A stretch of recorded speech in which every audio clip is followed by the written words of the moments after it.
A big part of the 2018 Farm Bill is the Supplemental Nutrition Assistance Program, better known as food stamps. And the proposed budget from the White House includes a 25% cut to federal SNAP programs.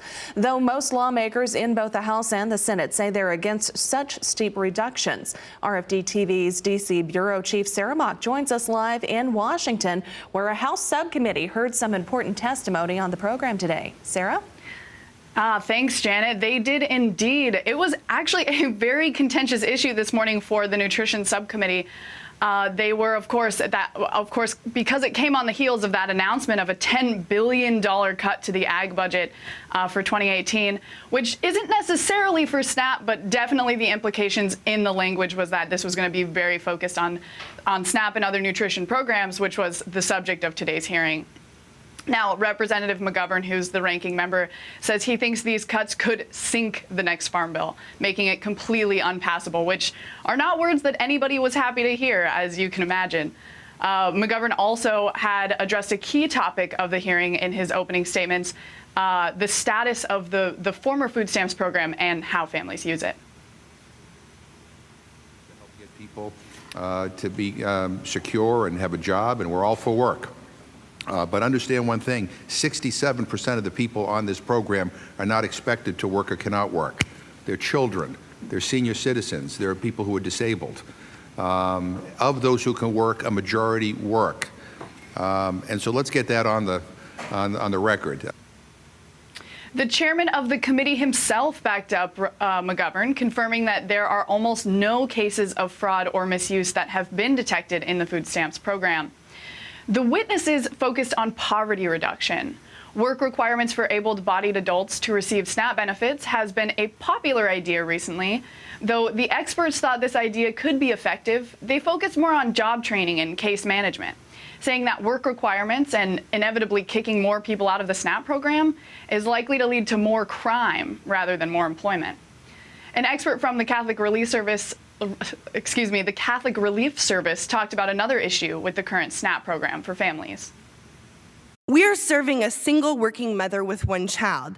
She makes $25,000 a year and utilizes $357 a month in food stamp benefits. We're walking with her as she pursues her dreams to become a nurse and to support her son free of government assistance. Her first step is to become an X-ray technician, a certification that takes her 6 weeks of study to achieve. She finds a job earning $1 more an hour while she continues her education. The bad news? She now makes too much to qualify for these benefits. Even worse, with her increased wages, losing this benefit means a net decrease in her overall income. Addressing these cliffs was another big focus. These income cliffs was another big focus of today's hearing. Experts asking lawmakers to pursue policy that would solve this problem for families. There were lots of ideas floated today, and unfortunately, the big theme among them was that they would cost more money, not less, which unfortunately is something that the committee might just not be able to offer this year. Janet? Well, Sarah, thank you very much. Now, of course, you mentioned the idea of the able-bodied adults. Was there any kind of consensus reached in this hearing today?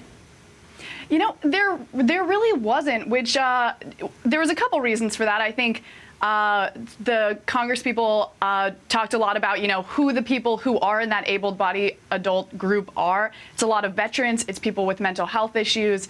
It's adults with small children who can't afford childcare or food.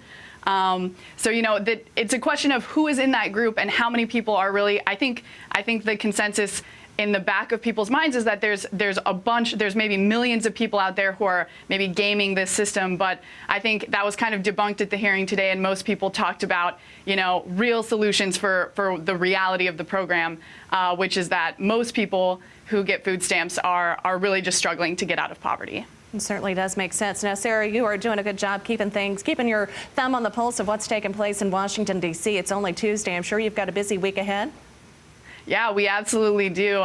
We are off this week. We're meeting with FFA students who are here in town for WLC. We're keeping up with the healthcare debate, which unfortunately was potentially sunk this week, and now Mitch McConnell's going back to talking simply about repealing Obamacare. We're keeping our eye very much peeled on on what that could mean for rural America. And then, of course, so many more Farm Bill hearings to come.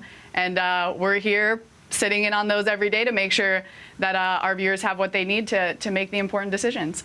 Sarah, you mentioned the FFA students that are in town. Now, they're in town for the Washington Leadership Conference during 7 weeks of the summer. You're a former FFA member. So after talking all these serious policy issues, healthcare reform, Farm Bill, all that kind of stuff, tell us about the break and how much you enjoy the FFA side of things.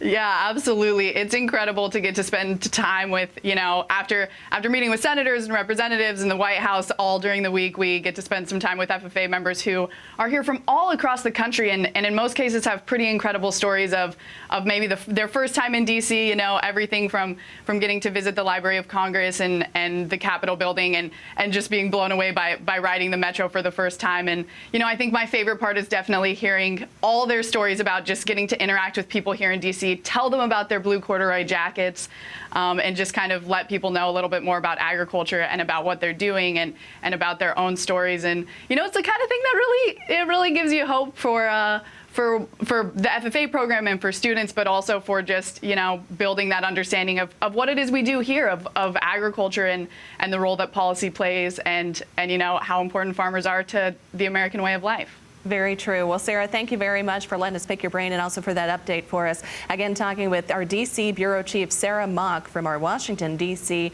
News Bureau. Well, stay tuned. Meteorologist Christina Loren has the latest weather update for you. That's coming up at 10 past the hour.